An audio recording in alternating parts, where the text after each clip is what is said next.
Friends, welcome back to my channel. ఈ రోజు అయితే మనకు అవినాష్ అయితే 2 టాస్క్లు అయితే గెలవడం జరిగింది. ఎట్లా గెలిచిండు, ప్రాసెస్ ఏంటి, ఇవన్నీ కూడా నేను ఇంతకుముందు లైవ్ ఫీడ్లో చేశాను. మళ్ళీ ఇంకా కొన్ని మనకి ఎపిసోడ్లో కొన్ని వివరాలు అయితే కట్ చేశారు కాబట్టి అవి కూడా డిస్కస్ చేద్దాము. సో ఎవరైతే అంటే ఎంత ఎక్కిరిచ్చారో నబీల్ అయినా కానీ, పృథ్వీ అయినా కానీ, కమేడియన్స్ గురించి చీఫ్గా మాట్లాడారో వాళ్ళే వీళ్ళ మీద గెలిచి చూపించారు. సో అందరు ఒకటి అనుకుంటున్నారు. సో సెకండ్ ఆట అనేది అడ్వాంటేజ్ వల్ల అయ్యారు అంటున్నారు. అదేం లేదండి, ఫస్ట్ అయితే గెలిచాడు కదా, గెలిచిన వాళ్ళకే అడ్వాంటేజ్ ఇచ్చారు కదా. ఫస్ట్ అయితే తను ఏం గెలవకుండా అయితే అడ్వాంటేజ్ రాలేదు కదా, అట్లా ఎందుకు ఆలోచిస్తున్నారు? సో ఒకప్పుడు ఫిజికల్ టాస్క్ ఆడి వాళ్ళే గెలిచి వీళ్ళు ఓడిపోయిన సందర్భాలు ఎన్నో ఉన్నాయి. సో వీళ్ళకు ఒక అడ్వాంటేజ్ ఇచ్చాడు, అదంతే, తప్పదు, కొన్నిటికి ఇవ్వాల్సిందే. ఫస్ట్ ఏం ఆడకుండా అయితే గెలవలేదు కదా, వాళ్ళ మీద గెలిచాడు కదా. ఫస్ట్ ఆట అయితే వాళ్ళ మీద గెలిచాడు. సెకండ్ అడ్వాంటేజ్ ఇస్తాడు ఖచ్చితంగా. మనకు బిగ్ బాస్ అన్ని ఆటలు ఒకే రకంగా ఉండవు, అందరినీ ఒకే రకంగా కూడా చూడడు. సో సందర్భాన్ని బట్టి ఒకరిని లేపుతాడు, అది ఖచ్చితంగా ఫస్ట్ నుంచి ఉన్నదే. సో ఫస్ట్ అయితే రోహిణి ఫస్ట్ ఆట అయినా గెలిచింది, అవినాష్ ఫస్ట్ ఆట అయినా గెలిచాడు. తర్వాత వాళ్ళు గెలవడం వల్ల వాళ్ళకి అడ్వాంటేజ్ వచ్చింది, వాళ్ళు ఏదో తేరగా తీసుకోలేదు. ఫస్ట్ విన్నింగ్ క్వాలిటీ అయితే వాళ్ళ మీద గెలిచాడబ్బా, నేను ఇది ఖచ్చితంగా చెప్తాను. సో మనకు ఎప్పుడైతే పృథ్వీ కింద మీద చూసి బాడీ షేమింగ్ చేశాడు ఆ అమ్మాయిని, రోహిణిని, నువ్వు ఎలిమినేట్ అయ్యే కంటెస్టెంట్వి, నువ్వు ఉన్నావు, నువ్వేం ఆడుతావు, నువ్వు ఎంటర్టైన్మెంట్ తప్ప నువ్వేం చేయలేవు అన్న వ్యక్తి పైన గెలిచి చూపించాడబ్బా అవినాష్. నాకు సూపర్ అనిపించింది. ఇంకా ఈ విష్ణుప్రియ గురించి చాలా మాట్లాడుకోవాలి. విష్ణుప్రియ గురించి నిన్న చాలామంది రివ్యూవర్స్ ఏం చెప్పారు అంటే, ఆ అమ్మాయికి అన్యాయం చేసిర్రు హారిక, అఖిల్ సారథకు వచ్చి. సో వీళ్ళు ఈమె ఎంతవరకు ఆడగలిగింది అబ్బా, ఈరోజు మనసుతో చెప్తుంది, ఎందుకు వచ్చినా బిగ్ బాస్కి అన్నట్టు మాట్లాడుతుంది. ఇక్కడ అన్నీ నేను చేసుకోవాలి, చాలా కష్టం అనిపిస్తుంది, అనవసరంగా వచ్చానేమో బిగ్ బాస్ హౌస్కి అని మనసుతో చెప్తుంది. ఎందుకు చెప్పాలి ఇవన్నీ? ఈమె కంటే టికెట్ టు ఫినాల్ ఇవ్వలేదని నేను చాలామంది మొత్తుకుంటున్నారు ఇట్లా. అయ్యో అన్యాయం జరిగిందే, అయ్యో విష్ణుప్రియ ఏడ్చిందే, అయ్యో విష్ణుప్రియ బాధపడిపోయిందే, ఇవన్నీ అనుకున్నారు. కానీ అక్కడ జరిగింది ఏం లేదు. ఆమె నెక్స్ట్ డేకి వచ్చేకల్లా నేను అనవసరంగా వచ్చాను, ఏదో సర్వైవ్ అవుతున్నాను తన నోటితో తనే అన్నది. అప్పుడు మానస్ అన్నాడు సర్వైవ్ కాదు, సమ్వేర్ ఏదో ఉంది అన్నట్టుగా ఏదో చెప్తున్నాడు. ఇంకా తర్వాత ఇంకా నైట్ మిడ్ నైట్ లైవ్ డిస్కషన్లో నా ఎక్స్ లవరు నా కల్లోకి వచ్చిండు. మరి ఎవరి గురించి చెప్తుంది అంతగానం? ఎక్స్ లవరు, ఎక్స్ అంటే ఎవరు? మనస ఏంటన్నా వాళ్ళు మొత్తం ఇదైతే నాకు అర్థమైనట్టుగా అనిపించింది. బట్ ఎవరో లవర్, నేనే అవాయిడ్ చేసిన, తను నన్ను పెళ్లి చేసుకోవాలనుకున్నాడు, 2 తప్పులు చేసిండు, ఇవన్నీ అంటే పేరైతే మెన్షన్ చేయలేదు. సో చూద్దాం. ఇంకా తర్వాతకి వచ్చేసి మనం ఎపిసోడ్లోకి అయితే వెళ్ళిపోదాము. సో ఫస్ట్ తేజ అంటాడనమాట అవినాష్తో కూర్చొని, ఏంది అందరూ వీళ్ళు వచ్చి ఇన్పుట్స్ ఇవ్వగానే అందరు మారిపోయారు, ఫస్ట్ది కరెక్టా ఇప్పుడు కరెక్ట్ అనుకోవాలా, జనాలు ఏవి చూసి వీళ్ళని అనలైజ్ చేసుకోవాలి అన్నట్టుగా మాట్లాడుతున్నాడు. అంటే మారిపోయారు అనమాట, రోజుకొకరు. అంటే అందరూ వాళ్ళ వే ఆఫ్ బిహేవియర్ అనేది మార్చుకున్నారు అనమాట. సో మొత్తం అందరూ మారిపోయారు. అసలు ఏది నిజం అనుకోవాలి, ఏది అబద్ధం అనుకోవాలి, ఇప్పుడున్నది నిజం అనుకోవాలా, అప్పుడున్నది నిజం అనుకోవాలా, అంటే రోజుకొకరు వచ్చి చెప్పగానే వీళ్ళు వాళ్ళ క్యారెక్టర్ని, వాళ్ళ బిహేవియర్ని ఎట్లా మార్చుకుంటారు అని కొంచెం ఫస్ట్ నుంచి తేజ అదే పాయింట్ మీద ఉన్నాడు. ఫస్ట్ ఎప్పుడైతే ఎక్స్ కంటెస్టెంట్స్ కానీ ఎవరైనా వచ్చి చెప్పినప్పుడు మిమ్మల్ని మీరు మార్చుకోరంటే మిమ్మల్ని మీరు మార్చుకోవద్దు, మీరు ఎట్లా ఉన్నారో అట్లా ఆడండి, జనాలకి ఏదనేది అర్థం కాదు అని చెప్పాడు. సో తర్వాత రోహిణి గురించి మాట్లాడుకుంటాడు అనమాట. రోహిణి అసలు నామినేషన్ లేకుండా ఇక్కడి వరకు వచ్చింది. సో ఇప్పుడు ఖచ్చితంగా బాగా ఆడింది, ఓట్ బ్యాంక్ కూడా పెరుగుంటుంది ఖచ్చితంగా. ఇంకా టాప్ 5లోకి వెళ్తే కనుక అది ఇంకా గ్రేటు. ఖచ్చితంగా ఇంత బాగా ఆడింది కాబట్టి ఓట్ బ్యాంక్ కూడా పెరిగింది, నామినేషన్ లేకుండా ఇక్కడి వరకు రావడం అనేది చాలా గ్రేట్ అని తేజ అవినాష్తో చెప్తారు. తర్వాత ప్రియాంక మానస్ వస్తారు. సో వాళ్ళకి బిగ్ బాస్ ఏం చెప్తారంటే, నిన్న వాళ్ళు ఇట్లా స్పీడ్ అండ్ బ్యాలెన్స్ చూస్ చేసుకున్నారు, మీరేం చూస్ చేసుకుంటారు అంటే స్కిల్, మెంటల్ స్ట్రెంత్ 2 చూస్ చేసుకుంటామని చెప్పారు. ఇంకా తర్వాత వీళ్ళు వస్తారు, వీళ్ళు వచ్చేసి ఇంకా కొంచెం ఇంటరాక్ట్ అయిపోయి తర్వాత నబీల్ వీళ్ళు అక్కడ కన్ఫ్యూజన్ రూమ్ నుంచి ఇట్లా లోపలికి వస్తారు. వీళ్ళేమో గార్డెన్ ఏరియాలో వెయిట్ చేస్తుంటారు సాంగ్ వస్తున్నప్పుడు.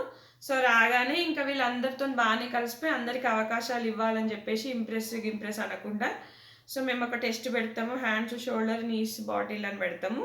సో అది ఎవరైతే విన్ అవుతారో అన్నట్టుగా అట్లా సెలెక్ట్ చేస్తారు. తర్వాత గౌతమ్, అవినాష్ పోతారు. ఇంకా లాస్ట్కు ప్రేరణ నబీల్ ఉంటారు అనమాట. ప్రేరణ ఉంటుంది, నబీల్ని వీళ్ళు చూస్ చేసుకుంటారు. తర్వాత మీరు డిస్కస్ చేసుకోండి, మేము ఎవరికి ఇప్పుడు అంటే మానస్ ఏమంటాడంటే ఎవరికి టీటీఎఫ్ ముఖ్యము అనేది మీరు డిస్కస్ చేసుకొని చెప్పండి, అంటే ఎవరు టాప్ 5కి వెళ్ళగలరు, ఎవరు టీటీఎఫ్ ముఖ్యం చూస్ చేసుకోమని చెప్పమంటాడు. సో మేము కూడా డిస్కస్ చేసుకుంటామని చెప్పేసి వీళ్ళు ప్రేరణ నబీల్ తేజాలో ఇంట్రెస్ట్ అయితే చూసాము, బాగా వాళ్ళు ఎంతూజియాజింగ్గా ఉన్నారు అనిపించింది. సో వీళ్ళు వచ్చి ప్రేరణ నబీల్ని సెలెక్ట్ చేస్తారు. నబీల్లో మాకు బాగా ఎంతూజియాజం కనిపించింది అని మానస్ చెప్తాడు. మానస్ నిఖిల్తో ఏమన్నాడంటే నువ్వేం ఎఫర్ట్ పెట్టినావో అదే బయట కనిపిస్తుంది, నా గురించి ఏముందని అడిగాడు అనుకుంటా. సో నువ్వేమైతే ఎఫర్ట్ పెట్టావో అదే కనిపించింది అంటాడు. తర్వాత ఇద్దరిని ఎంపిక చేసుకోవాలి అని ప్రేరణ నబీల్ని నిల్చోమని, సో మీరిద్దరూ ఒక ఇద్దరిని సెలెక్ట్ చేసుకోమని చెప్తారు. చెప్పగానే అక్కడ నిఖిల్ టఫ్ గేమ్ ఇస్తాడు. నిఖిల్ వద్దు మనకు, నిఖిల్ మెంటల్గా అయినా ఫిజికల్ అయినా చాలా స్ట్రాంగ్, సో అతను వద్దు అనుకొని ఇద్దరు డిసైడ్ అవుతారు. సో పృథ్వీ అవినాష్ నిఖిల్లో సో పృథ్వీ అవినాష్ని అయితే చూస్ చేసుకుంటారు. వీళ్ళిద్దరూ పృథ్వీ ఫిజికల్గా ఆడతారు కానీ మెంటల్గా అంత లేడు. తర్వాత అవినాష్ కూడా బ్రెయిన్ గేమ్లో అంత స్పీడ్ ఉండడు, మళ్ళీ ఇంగ్లీష్ లెటర్స్ రావు, ఇంగ్లీష్ వర్డ్స్ రావు, కన్ఫ్యూజ్ అవుతాడు. సో అని చెప్పేసి వీళ్ళిద్దరిని చూస్ చేసుకుంటారు. తర్వాత వీళ్ళకు సుడోకు గేమ్ పెడతారు. సో నబీలు సుడోకు గేమ్లో ఏంటంటే వీళ్ళు పాపం నబీల్ పెట్టేసిన అనుకుని పోయి టకటక బెల్లు కొడతాడు. సో అక్కడ అవి ఏమి సెట్గా ఒక్కటి కూడా సెట్గా, ఇంకా ప్రేరణకి డయాగ్నోలలో అన్నీ సెట్ అయిపోతాయి, కానీ ఏదో కొన్ని ఆయనకి మ్యాథ్స్ రాదు, బిగ్ బాస్ నాకు ఎందుకు ఇచ్చినావు ఈ గేమ్ అని లైవ్లో అంటాడు. సో ఏదో ఆడి అంత టకటక కొడతాడు, చూస్తేనేమో అక్కడ ఏవి మ్యాచ్ అవ్వవు. తర్వాత ప్రేరణ బాగానే చేసింది, డయాగ్నోల షేప్లో అన్నీ కలిసినాయి, కాకపోతే ఇట్లా కలవవు అనమాట.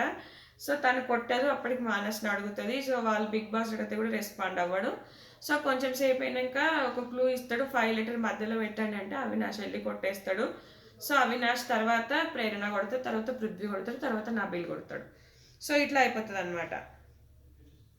సో వీళ్ళకి కొన్ని అడ్వాంటేజెస్ వస్తాయి, కానీ ఇక్కడ నబీల్ ఒక మాట జారుతాడబ్బా, అవినాష్ నీకేమైనా హెల్ప్ చేసిరా, తేజ హెల్ప్ చేసిందా, నువ్వు జనాల దగ్గర ఉన్నావు కదా అని అంటాడు. అది చాలా 100% రాంగ్. నబీల్ అట్లా అనడం తప్పు.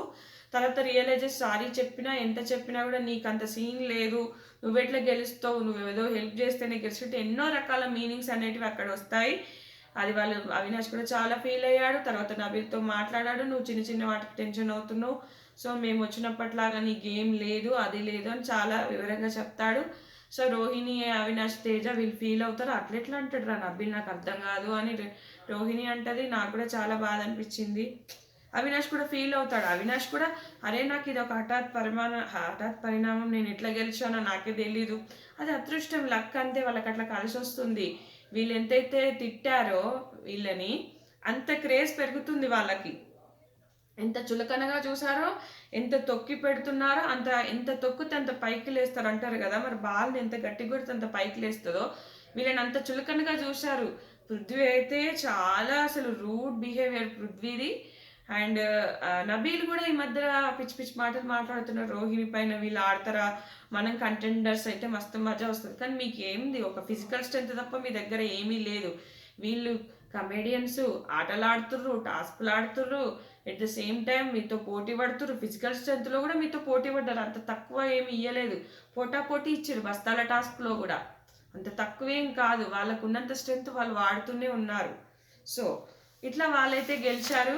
సో అందరు ఏమనుకుంటారంటే సెకండ్ గేమ్ వాళ్ళకు 6 balls వచ్చినాయి అన్నట్టుగా అనమాట. సో వీళ్ళకి ఒక అడ్వాంటేజ్ వచ్చింది కదా, అడ్వాంటేజ్ ఏంటంటే ఫస్ట్ అవినాష్కి 6 balls వస్తాయి, తర్వాత పృథ్వీకి వీళ్ళకి అట్లా 5 balls, తర్వాత ప్రేరణకి 6 balls వస్తాయి, తర్వాత ప్రేరణకి ఇట్లా అంటే తక్కువ ఒక్కొక్కటి తక్కువ అనమాట బాల్స్. సో ఇప్పుడు నబీల్కి 4 balls వచ్చినాయి కాబట్టి 24 runs, పృథ్వీకి 6 balls వచ్చినాయి, 5 balls వచ్చినాయి 30, తర్వాత ప్రేరణకి 7 balls వస్తాయి, కాకపోతే ఆమె ఒకటి పడగొడితే సేమ్ పృథ్వీ అంతా. సో అవినాష్కి కూడా 43 runs చేశాడనమాట.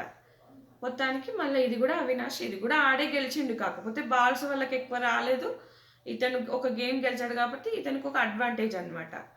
సో అయితే తర్వాత ప్రియాంక మానస్కి 2 balls ఇచ్చారు, ఎవరికి ఇచ్చారంటే, సో ఎవరికి ఇచ్చినా ఇక్కడ ఇంజస్టిస్ అవుతుందని చెప్పేసి వాళ్ళు డిస్కస్ చేసుకొని ఎవరికి యూజ్ చేయమని చెప్తారు. తర్వాత కంటెండర్ బ్యాడ్జ్ బ్లాక్ స్టార్ ఇచ్చేయమని చెప్పగానే కంటెండర్ బ్యాడ్జ్ అవినాష్కి, బ్లాక్ బ్యాడ్జ్ నబీల్కి సారీ అని చెప్పి ఇస్తారు. తర్వాత విష్ణు పృథ్వీ మధ్యలో ఒక డిస్కషన్ జరుగుతుంది. అదే ఎక్స్ బాయ్ ఫ్రెండ్ నా కల్లోకి వచ్చాడు, ఎవరు బ్రేకప్ చేసుకున్న సంథింగ్ ఇట్లా అంటే నా కోసం 2 తప్పులు చేసిండు, నాకు నచ్చలేదు, మా అమ్మలాగా ప్రేమిస్తాడు, సో నేను బ్రేకప్ చేసుకున్న అందరితోని అన్నట్టుగా మాట్లాడుతుంది. సో అతను నేను ఇప్పటికీ మ్యారేజ్ చేసుకోవాలనుకుంటున్నా అంటే అవును అన్నట్టుగా చెప్తుంది. సో అదేంటనేది నాకు ఇంకా నేను తర్వాత కొన్ని చూసి మీకు చెప్తాను, ఎందుకంటే రివ్యూ చేద్దామని చెప్పేశాను. దానిపైన క్లారిటీ నేను రేపటి వీడియోలో అయితే ఇస్తాను. సో ఇక్కడైతే కర్మ ఇస్ బ్యాక్ అయితే వచ్చేసింది. ఎవరైతే చులకన చేసి మాట్లాడారో వాళ్ళే ఒక గెలుపు పొజిషన్లో చూడడం అయితే జరుగుతుంది. సో చాలామంది నిఖిల్కి అన్యాయం జరుగుతుంది, ఏం అన్యాయం జరగదండి. రేపు వస్తారు, నిఖిల్కి కూడా అవకాశం ఉంటుంది. ఖచ్చితంగా నిఖిల్ అయితే ఆడతాడు, దానికోసం వరి అవ్వాల్సిన అవసరం ఏం లేదు, అంత బాధ ఏం లేదు. ఎందుకంటే వీళ్ళతో పోటీ పడి వాళ్ళ దగ్గర ఓడిపోతారని చూస్ చేసుకోవట్లేదు, అంతే తప్ప అతనికి కూడా రేపు అవకాశం ఉంటుంది. సో కంటెండర్స్ అయిన వాళ్ళకి అంత అవకాశం ఉంటుంది, బ్లాక్ స్టార్ ఇచ్చిన వాళ్ళకు కూడా అవకాశం ఇస్తాడు బిగ్ బాస్. ఖచ్చితంగా ఎవరికి అన్యాయం అయితే చేయడబ్బా. అతను ఎలాగో టాస్కులు బాగా ఆడుతున్నాడు, టాస్కులు ఆడినా ఆడకపోయినా ఓటింగ్ అయితే పడుతూనే ఉంది. కర్ణాటక సైడ్ ఓట్లు పడుతున్నాయి, ఇక్కడ సీరియల్ ఫ్యాన్స్ ఓట్లు పడుతున్నాయి. ఏం టెన్షన్ పడకండి, నిఖిల్ ఫ్యాన్స్ ఖచ్చితంగా నిఖిలే విన్నర్ అవుతాడేమో చెప్పలేము. ఇప్పటి వరకైతే ఓటింగ్లో నిఖిలే ఫస్ట్ పొజిషన్లో అయితే ఉన్నాడు. సో విష్ణు విషయం అయితే నాకు అసలు నచ్చట్లేదండి. ఆ అమ్మాయి తర్వాత ఈ జోక్స్ టాస్క్ అవైతే అందరూ బాగా చేశారు, విష్ణు కూడా తన పర్ఫార్మెన్స్ ఇచ్చింది. కాకపోతే బిగ్ బాస్కి నేను ఎందుకు వచ్చానా అని అన్నది చూడు, అది నాకు నచ్చలేదు. సో మీకు ఏమనిపించింది, ఏం అన్నారు, అది లైవ్లో ఇచ్చారండి, ఎపిసోడ్లో కట్ చేశారు. సో మనస్ బాగా ఫ్రెండ్ అనమాట విష్ణుకి. సో ఏదైతే చులకన చేసి చూసారో వాళ్ళే ఒక లెవెల్కి వెళ్ళినట్టుగా మనకు బిగ్ బాస్ అయితే కనిపిస్తూ ఉంది. నచ్చితే కనుక లైక్ చేయండి, షేర్ చేయండి. Thanks friends, thanks for watching. మరిన్ని లేటెస్ట్ అప్డేట్స్ మార్నింగే వీడియో అప్లోడ్ చేస్తాను.